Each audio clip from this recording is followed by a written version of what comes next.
Hey everybody, it's Amy with the Musician Network, and I'm with the man who exploded onto the scene several decades ago with Dokken and the Lynch Mob, continuing with Souls of We now, if that's still going. Very slow explosion. Slow explosion. Yeah, it took We're going to about talk about 15 years for that thing to explode. Exactly. Right? George Lynch is with us today, and we are actually... And then it imploded. We are at Funky Munky Music, and he's about to give a guitar clinic. And this is something, you've been an instructor for several years. You did your dojo online. When someone comes to your guitar clinic, how do you approach it? Is it kind of improvised every night? Do you have like a rule of thumb you do each night? How do you approach it? Since I don't have any idea what I'm doing, it'd be really hard for me to explain to people what I'm doing. So actually when I first started doing clinics or things like clinics, I started doing them in Japan probably like 87 or something like that. And I took it so seriously, like it had to be, I really thought of it as a group lesson. So you have, a few hundred Japanese kids in this hall. I would spend days just mimeographing, copying these books, lesson books that I put together, little booklets. I'd staple them. I'd be in my room with fat copy machines and faxes and doing all this crazy stuff, and had everybody bring their guitars, and it was like a big lesson. And I found that everybody was just kind of going to sleep. So over the years, it evolved into just being a much more casual approach, and just people just want to see you perform, I think, more than anything. Absolutely. And they can take away from it whatever they take away from it. And I remember when I had my guitar teacher that I really looked up to when I was a kid, that's what I did with him.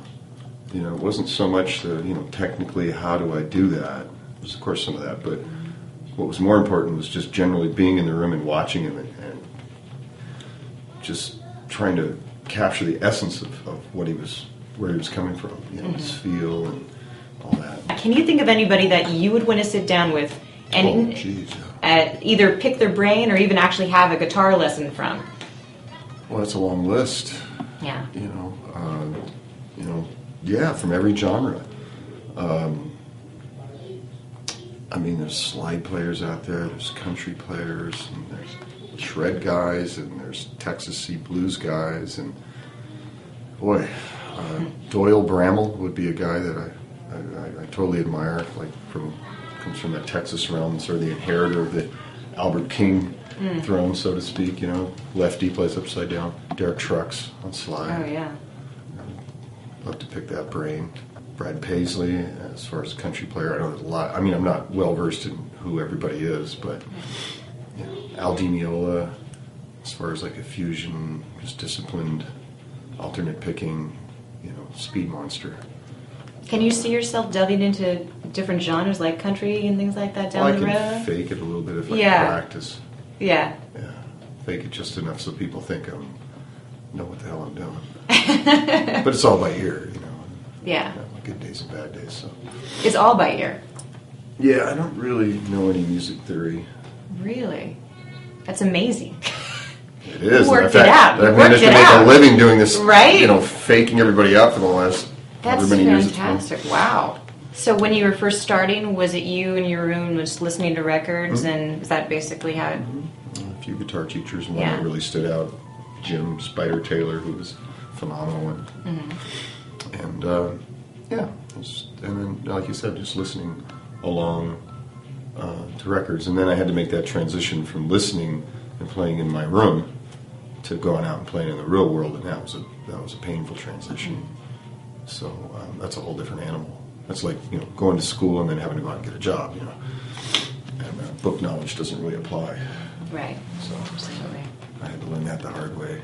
My first any kind of meaningful gig was with these more pro guys in the town where I lived, and we did a battle of the bands, and it was at a community center at a park, so it was kind of it was a big hall. To me, it was like Madison Square Gardens, and it was pretty big, a lot of people, and that's pretty scary. And my parents were in the audience, and all my friends, and I got up there, and they pulled the curtain, and I froze. I forgot everything. I couldn't play. I didn't know where to play. I gave up. I couldn't play a note. So they fired me right there on the spot. And who's laughing now, huh? Exactly. Yeah. Now, I want to talk about, obviously, you have a lengthy relationship with ESP. collaborating with a lot of these different companies to create the Zoom pedal and everything else. How important is it to you to have the specific right equipment? Are you someone who just, I can pick up any guitar and it'll go right, or do you kind of have your set sound now that you need your specific ESP, or what? How do you approach that? Well, I mean, every day I'm still reaching for that sound that's in my head, and so it's like 2 steps forward, 1 step back. You know, I never quite get there, whether it's tone or songwriting or playing ability. It's kind of an ebb and flow thing. I never quite reach what I'm reaching for, so that's what keeps you motivated, I guess. So as far as tone is concerned, you know, I can do what I do on just about anything, but to a certain extent, but it's always better if it sounds good. You have had such an amazing career in hard rock and metal, and I would love to know your perspective of today's industry, because it's definitely a lot of new bands coming up, a lot of new guitarists who probably studied your techniques over the years. What is your impression of the current state of metal, and are you inspired by it? Well, I'm inspired by all kinds of music, and you know, metal has become a very specific genre of rock now. You know, versus back in the day when Sabbath and Zeppelin and everybody was just rock, metal, whatever you called it. It was all kind of, I mean, people used to call us metal, which was ridiculous by today's standards. You know? But I think metal actually is very important, because at least a lot of the metal has a message that's relevant to the prevalent culture, which is what I remember being so profound about the music in the late 60s and early 70s. Important stuff being said if you can understand it.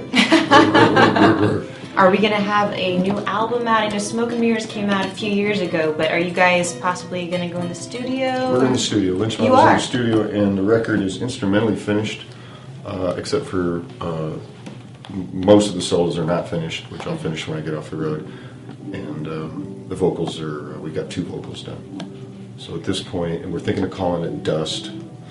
And so that's where that's at, and it'll probably come out probably midsummer, I would imagine, just guessing. And I also just recently finished a year-long project called Souls of We. It's the second Souls of We record. We just finished that up, and that's already been delivered to the record company, and they're planning for, I believe, at earliest a mid-April release for that. All right. Fantastic. Well, check it out, guys. Looks like we've got a lot of George Lynch coming our way this year. I will let George get to his guitar clinic. I know there are a lot of people dying to hear you play. So, George, thank you so much for talking with us. Well, they'll change their minds after they hear it. Thank you very much. All right. I'm Amy with the Musician Network. We will talk with you soon.